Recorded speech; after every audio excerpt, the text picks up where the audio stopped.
안녕하세요. 오늘도 아주 중요한 내용을 다루겠습니다.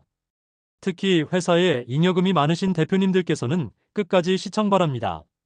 3월 정기 주주총회 시즌이 개막한 가운데 올해 주요 기업 주총 안건 중 심심찮게 보이는 항목들이 있습니다. 바로 세금 없는 감액 배당입니다.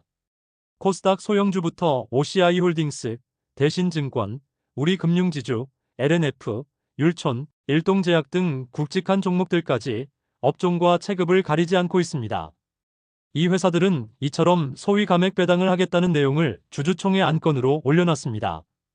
감액 배당은 배당을 줄인다는 게 아니라 자본준비금 일부를 이익잉여금으로 바꿔 주주에게 돌려주겠다는 것입니다. 주주들은 배당은 배당인데 세금을 안 떼는 배당주라며 환호하고 있습니다. 어떤 내용인지 자세히 살펴보겠습니다. 구독, 좋아요, 알림 설정 부탁드리겠습니다. 일반적인 배당은 기업이 영업활동을 통해 벌어들인 이익인 이익잉여금을 주주들에게 나눠주는 것입니다. 배당소득세 15.4%가 부과됩니다. 그런데 자본준비금 감액을 통해 주주에게 환원하는 감액배당은 자본거래로 인해 기존 주주들이 낸 자본금을 되돌려주는 형태이기 때문에 세금이 없습니다. 2011년 상법이 개정되면서 관련 근거가 생겼습니다. 배당소득세 15.4%를 안 떼면 실제로 손에 쥐는 수익은 18.2% 많아지는 셈입니다. 배당과 이자, 소득이 합계 연 2천만 원을 넘는 경우 최고 세율 49.5%의 금융소득종합과세 대상이 되는데 자산가들은 이 세금도 피해갈 수 있습니다. 예를 들어 100억 원을 일반적인 배당으로 지급했을 때 최고 세율을 적용하면 실수령액이 51억 3천만 원가량 되는데 감액 배당으로 받는다면 세금 한 푼 내지 않고 거의 2배인 100억 원을 고스란히 받게 됩니다. 자산가들이 찐 배당주로 부르는 이유입니다. 감액 배당이 알려지게 된 계기는 메리츠 금융지주 때문입니다. 메리츠 금융지주는 2023년 자본준비금 2조 1,500억 원을 이익잉여금으로 전환하고 감액 배당을 단행했습니다. 당시 메리츠화재와 메리츠증권을 자회사로 편입하면서 발생한 차액을 자본준비금으로 쌓고 이를 이익잉여금으로 돌려 거액의 배당 재원을 확보한 것입니다. 이 소식에 당시 메리츠 금융지주 주식을 산 왕개미 투자자 강모 씨는 배당 시즌이 다가오면 금융소득 종합과세를 피하기 위해 주식을 조금씩 팔아야 해서 여간 번거로운 게 아니었는데 감액 배당을 하는 종목은 그럴 필요가 없다고 했을 정도입니다. 시장에서는 상속재산 분할 이슈로 급전이 필요하거나 지분율이 높은 최대 주주가 있는 상장사들이 감액 배당 대열에 적극 합류하는 경향이 있다고 보고 있습니다. 셀트리온 6,200억 원, 최대 주주 지분율 28.4%, KCC글라스 923억 원, 43.7%, HS효성 3,000억 원, 57.7% 등 이번 주주총회에서 대규모 자본준비금 감액 및 이익잉여금 전입을 승인받으려는 기업 중 상당수는 최대 주주 지분율이 높습니다. 비과세 배당이 주주 간 분배를 왜곡한다는 지적도 있습니다. 유상증자 때 출자자로 참여한 주주는 감액 배당의 원천이 되는 자본준비금을 쌓는 데 기여한 게 맞지만 시장에서 주식을 산 주주는 자본을 늘리는데 기여가 없는데 감액 배당으로 이 과실을 나눠주는 게 맞느냐는 것입니다. 가상자산거래소 업비트 운용사인 두나무가 임시주 주총회 첫 번째 안건으로 자본준비금 감소 승인의 건을 통지하였습니다. 주식 발행 초과금 3천억 원을 이익잉여금으로 전환하여 감액 배당 시 비과세로 주주에게 배당하는 재원으로 활용되는 것입니다. 두 번째 안건은 두나무 5% 이상 지분 보유 주주에 대한 정관 변경 건입니다. 정관을 개정해 5% 이상 지분 보유 주주의 소유명세 작성 요청을 전자등록기관에 의무화하려는 것은 나스닥 상장과 관련이 있을 가능성이 높다는 게 전문가들의 견해입니다. 그래서 상장 과정에서 지배구조 투명성을 높이고 국제적인 기준에 부합하려는 목적으로 해석될 수 있기 때문입니다. 자본잉여금과 이익잉여금이 함께 있는 법이니 자본잉여금만을 감액하여 배당을 하는 경우 세법에서는 주주총회의 결의를 그대로 인정하여 자본잉여금에서 해당 법인의 주주에게 교부된 것으로 보아 배당소득세를 과세하지 않습니다. 주주총회의 결의에 따라 자본금의 1.5배를 상법상 법정준비금인 자본준비금과 이익준비금을 감소시켜 배당 재원을 확보해 배당하는데 배당소득으로 보지 않습니다.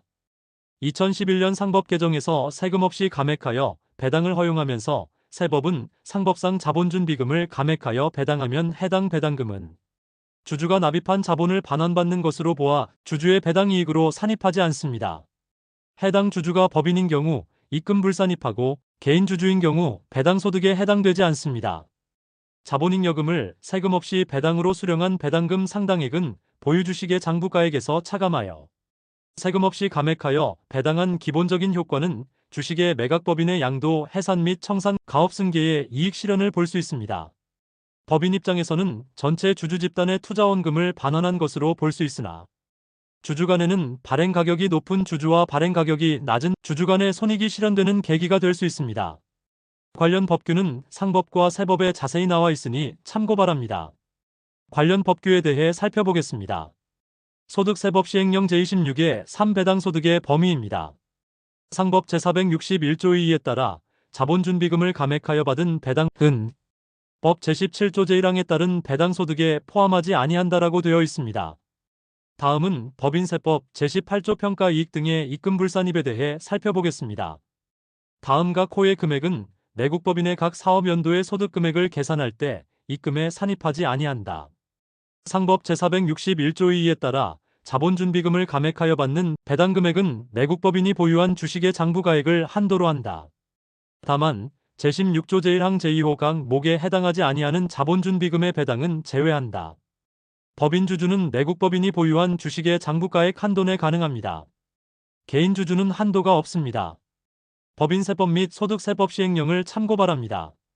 다음은 감액배당 관련 예규 및 심판례를 살펴보겠습니다. 제목 주식 발행 초과금을 감액하여 금전 배당을 실시하는 경우 배당소득 해당 여부입니다.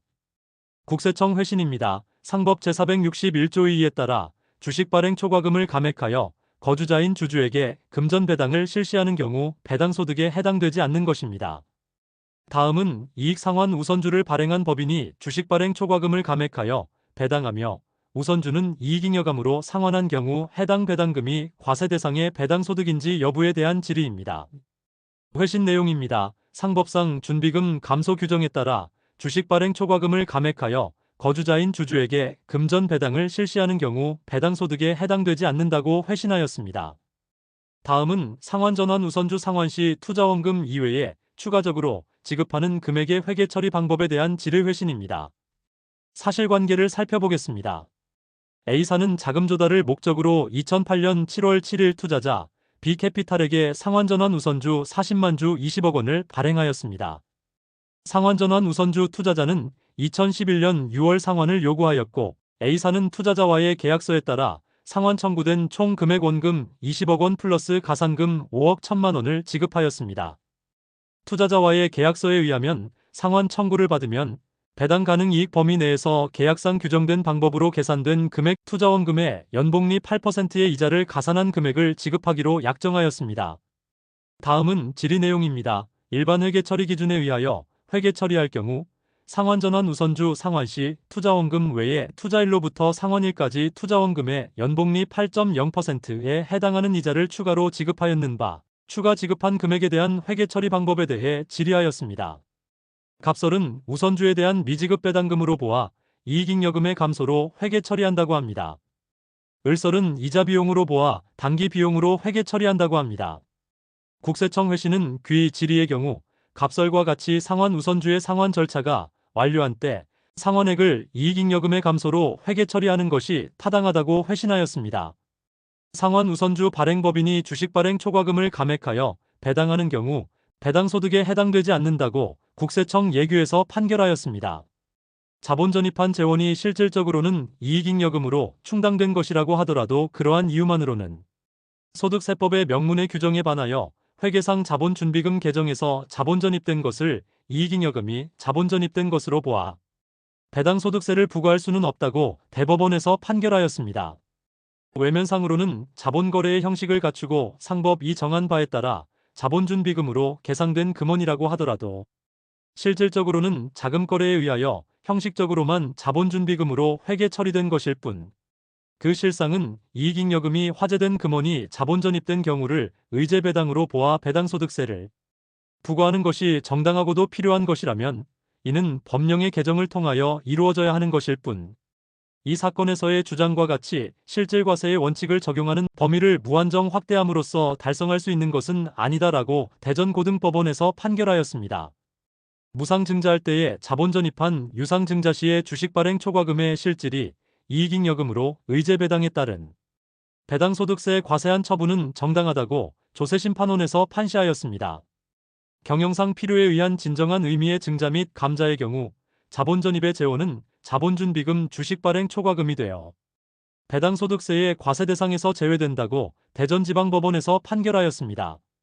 요지를 살펴보면 주식 발행 초과금을 자본 전입하여 법정 요건을 충족하였음에도 불구하고 쟁점 주식의 발행이 담보 목적에 기인한 것이라는 이유만으로 주식 발행 초과금 자본잉여금의 자본 전입을 이익잉여금의 자본 전입으로 보아 한 이 사건 처분은 조세법률주의에 위반되는 위법한 처분에 해당한다고 판결하였습니다. 자본준비금과 배당 가능 이익잉여금이 있는 내국법인이 상법상 자본준비금을 감액한 금액을 주주총회 결의에 따라 배당하는 경우에 당의 내국법인 내 주주는 그 결의에 따라 자본준비금을 감액한 금액을 배당받은 것으로 보는 것이고, 해당 배당 금액은 소득세법 시행령 26조 사항 6호에 따라 그 지급받은 주주의 배당소득에 포함하지 아니하는 것이라고 판시하였습니다. 다음은 감액배당 관련 절차 및 활용시 고려사항에 대해서 살펴보겠습니다. 첫 번째, 경영상 필요에 의해 금융기관으로부터 투자를 받고 전환사채를 발행 또는 상환우선주를 발행합니다. 두 번째, 약정기간 후 전환사채를 전환하거나 상환우선주를 상환합니다. 마지막으로 주주총회 결의로 세금 없이 감액하여 배당을 실시합니다. 부모가 자녀에게 자금을 직접 증여하고 증여세를 부담하는 대신 자녀 법인의 금전을 대여하는 형식으로 사업자금을 지원합니다. 이후 법인의 주식가치가 크게 증가한 시점에 해당 부모의 대여금을 출자전환합니다. 출자전환분 주식의 자본준비금 주식 발행 초과금을 재원으로 세금 없이 감액하여 배당을 실시합니다. 활용 시 고려해야 할 사항에 대해 살펴보겠습니다. 기획재정부는 2022년 세제 개편을 통해 2023년 1월 1일 이후부터 자본준비금 감액배당 입금 불산입 범위를 내국법인이 보유한 주식의 장부가액을 한도로 조정함으로써 현행법인세법의 허점을 보완하고 과세제도를 합리화하였습니다. 상법 제461조 2에 따라 자본준비금을 감액하여 받는 배당금액 내국법인이 보유한 주식의 장부가액을 한도로 합니다. 다만 제16조 제1항 제2호강 목에 해당하지 아니하는 자본준비금의 배당은 제외합니다. 반면에 소득세법은 종전세법 적용을 받는 것으로 해석되어야 하지만 개인주주 또한 법인주주와 마찬가지로 보유주식 장부가액을 한도로 세금 없이 감액하여 배당 입금 불산입이 가능하다는 뜻으로 확장 해석해야 하는 것이 타당합니다. 다음은 감액배당 활용 시 고려사항입니다. 자본준비금 비과세 감액배당 전략과 실질과세 원칙에 대해서 살펴보겠습니다. 실질과세의 원칙에 따르면 거래의 명칭이나 형식과 관계없이 그 실질 내용에 따라 과세하고, 만약 제3자를 통한 간접적인 방법이나 둘 이상의 행위 또는 거래를 거치는 방법으로 세법의 혜택을 부당하게 받기 위한 것으로 인정되는 경우에는 그 경제적 실질 내용에 따라 당사자가 직접 거래를 한 것으로 보거나 연속된 하나의 행위 또는 거래를 한 것으로 보아 세법을 적용하고 있습니다. 자본준비금을 세금 없이 감액하여 배당을 진행하는 과정에서 조세부담 경감 목적 외에 다른 합리적인 이유가 있음을 증명하지 못한다면 과세회피 행위로 해석될 가능성이 높다는 의미입니다. 자본준비금을 세금 없이 감액하여 받는 배당은 상법에 규정되어 있는 방법으로 그 자체가 불법행위는 아니지만 그 과정에서 법률상 절차와 과정을 의심받게 된다면 과세당국과 과세의 논쟁의 소지가 있습니다. 주식 발행 초과금을 발생시킨 자본거래가 경영상 필요에 의한 것인지에 대한 객관적 입증력 강화가 중요합니다. 1단계 조사 분석 보고. 감액배당은 그동안 상장사 실무에서 굉장히 활발하게 활용되어 왔습니다. 특히 과도하게 누적된 미처분 이익잉여금으로 인해 고평가된 주식가치로 가업 승계에 고민 많으신 중소기업 대표님들의 신박한 솔루션이 될 수 있습니다. 최근까지도 수백억 원의 감액배당을 실행한 사례를 보유하고 있습니다. 중소 중견기업 대표님들의 많은 관심과 연락 기다리겠습니다. 다음에 또 유익한 정보로 찾아뵙겠습니다. 감사합니다.